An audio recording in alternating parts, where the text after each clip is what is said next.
Welcome back, friends, to our second playoff battle this week, or our second playoff battle this time around in the LDL Little Cup offseason. Salt Lake City Swamperts took on Alejandro here, who clinched playoffs for himself in his own division. As you do see, he has a very powerful team. Very fast team as well. He's got two Shell Smashers there with Clamperl and Dwebble. That didn't make anything fun. Then he also has the incredibly fast Doduo and the Baneri.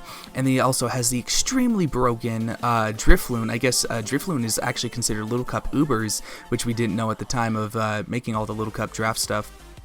And then last but not least, he does have that Crab Brawler, so he has a very powerful, hard-hitting, fast team against us, as you do see that we brought Talo, Timber, Roggenrola, Houndour, Badoo, and Growlithe here. And what's really cool about this Growlithe set is I'm actually running Electrium Z Wild Charge, specifically for that huge bulky water type of Clamperl. So we're going to go ahead and just jump right into this battle. I decided to go ahead and lead with Tilo Green, wanting to see if I can get a U-turn off or see if I can catch anything off guard. And he's actually going to go ahead and lead Double D, who is going to be that Doduo. So very interesting lead here as I'm going to go ahead and stay in. He's going to go for the quick attack. You see how much damage that actually does. I'm going to go ahead and go for the boom burst because it has potential to knock him out, and we get really lucky here as we do get the nice roll and pick up the knockout turn 1. As he goes ahead and directly goes right into that Baneri. I'm fearing the fake out, so I'm going to go ahead and hard switch right out here, not wanting to take any of that. Want Teal Green to stay around, and I'm going to go right out into Budweiser here, potentially trying to get a poison point off as well. As we do see that fake out coming from Alejandro, we see it does a little good damage here, but here I believe it allows me to get off a free Toxic against something, which I believe I do against this Drifloon here. Yeah, you go ahead and see that Toxic, which automatically lands every single time because of me being a poison type. So I'm not gonna lie, having a poison type on the team is really nice now. I love poison types. They're really growing on me. So obviously I don't want to stay in. Budweiser has to switch out, so I'm going to go ahead and make a really nice read right out into Rosetta here, being able to resist anything he goes for, as he goes for the Destiny Bond, which is really scary if you ask me. Really wasn't expecting that, but here I'm able to get in my Roggenroll for free and slowly whittle him down with poison damage. I definitely want to get up my rocks here as he goes for the knockoff here. Goes a little bit offensive, so he knocks off our berry juice. So Roggenrola won't be able to stay around for long, but at least we are able to get up rocks. And if he does decide to go ahead and defog, well, I'm just going to go on the offensive here. Maybe I can get up my rocks later. And so I'm going to go ahead and risk it, go for that Stone Edge. And as you do see, Drifloon does go for the defog. He doesn't want any rocks on his field, which I'm totally fine with. That just allowed me to go ahead and have the opportunity to fire off this Stone Edge, which I do land, surprisingly. And that's going to go ahead and take out the Drifblim. So already we're looking really nice. While we do not have our Berry Juice, Roggenrola can still be really bulky as he goes ahead and sends in that Clamperl. Now I have Toxic on this thing.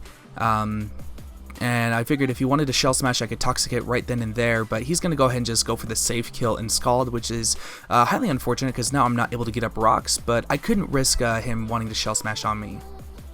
Now I'm going to go ahead and just send back in Budweiser. Our walls really do a lot of work in the long run, as Budweiser has a very wide moveset, so here comes Pebbles now, this Dwebble, and you're going to just see how much damage this Energy Ball actually does to this thing. It brings it all the way down near 20% as it activates his Berry Juice, getting him all the way back up to full. But realizing he's going to go ahead and Shell Smash, which he does do, I think I go ahead and Toxic him here. Every time I see the potential for a setup, I do want to go ahead and Toxic anything. It's just kind of how I played safely in Little Cup throughout this entire season. You can go back and check. I think it was my match against, it was either DJ or, I think it was either DJ or Shay, if I recall correctly. He had a Shell Smash Mon with a Tortuga, and we played the same way with Badoo here, but we get that Toxic off, which is really nice. He's going to go ahead and Rock Blast. Now, I'm not going to lie, this was really scary because all he had to do was connect 3 of them and he would have knocked us out, but he only got 2, so we were able to get off this Energy Ball. And with the defensive drops, we were actually able to go ahead and pick up the knockout. So, unfortunate for Alejandro, but hey, I'll take out the knockout. Now here comes Little Mac, that Crab Brawler.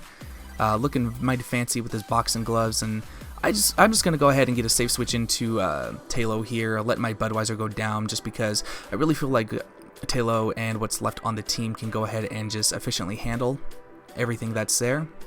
So here comes the Talo Green. And I immediately scare him out with either a Boom Burst or an Air Slash. Like, he really doesn't want to take either single one, even if he's Eviolite.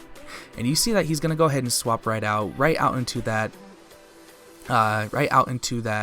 what's it called? Clamp Pearl. And I'm just going to go for the safe Air Slash. I debated wanting to U-turn, but on the off chance he did stay in, the knockout was just too great. So I'm going to go ahead and switch right out into Charcoal, which is really, really weird for me to do. However, I felt like in the long game, Houndour really didn't serve any good purpose. It was mainly the Growlithe, so I pretty much sacked my Houndour here because Talo Green, our Talo, and Apollo, our Growlithe, really just handled everything well. As we do see Apollo finally making its return after a long time on the sidelines, or team captain just coaching everyone from the sidelines. And here I'm actually going to go ahead and go for that safe Electrium Z firing off against it to guarantee the kill, and I'm also not really wanting to take any recoil damage. I want to make sure Apollo stays as healthy as it can through the rest of this battle, so we're going to go ahead and fire off this really, really nice Gigavolt Havoc, and with that shiny Apollo there, ooh, you can only imagine that he is an electric type firing that off. So it's going to go ahead and connect it with this Clamp Pearl. We're going to go ahead and take it out, and we're sitting really, really fine here, for sure. Especially with Talo in the back. Like, seriously, having Talo on the team this whole entire season, like, I cannot thank Amber enough for trading it to me. So, Crabrawler comes in. He goes for the Drain Punch, surprisingly, which I honestly was shocked to see, because any other move would have knocked us out. And I'm specifically carrying Aerial Ace on this Growlithe, specifically for this Crabrawler, and you do see it does over half, and that's really all we really needed. It was just enough damage to make sure that Boom Burst could come in and finish off this Crabrawler instead of Air Slash and not risking the potential to miss.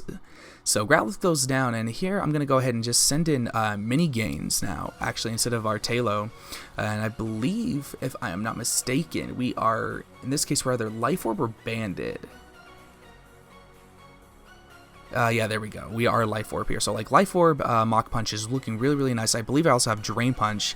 And all that's left right here is going to be this Baneri, but with the Mach Punch now, after I take this Fake Off damage, it's going to be enough to actually guarantee us a 2-0 victory over Alejandro. So, heading into everything, we are at 1-1 in the playoffs with a +1 differential. As you do see, he's really trying to do what he can, as he did live that. He's going to go for the Quick Attack, and we're barely going to live, and there's that Mach Punch coming off right there. He somehow was able to live it. Maybe it was Eviolite or something. But yeah, like I said, a good 2-0 victory for us. We're living on 1 to guarantee that. But all in all, good game to Alejandro. He made it really, really close. But that's going to do it. Like I said, we're 1-1 with a +1 differential. And we're looking mighty fine, but now we have to go up against our most hated and our most loved rival, Blazing Squid, and the Toronto Totodiles. So definitely be looking forward to that battle, you guys, because that was definitely a crazy, crazy battle. But if you liked this video, definitely leave a like and leave a comment down below what you're thinking of the Little Cup off-season playoffs right now. And I'm going to get up out of here. Thank you guys so much for watching. This is Thumbbrother 2, and I'll see you later.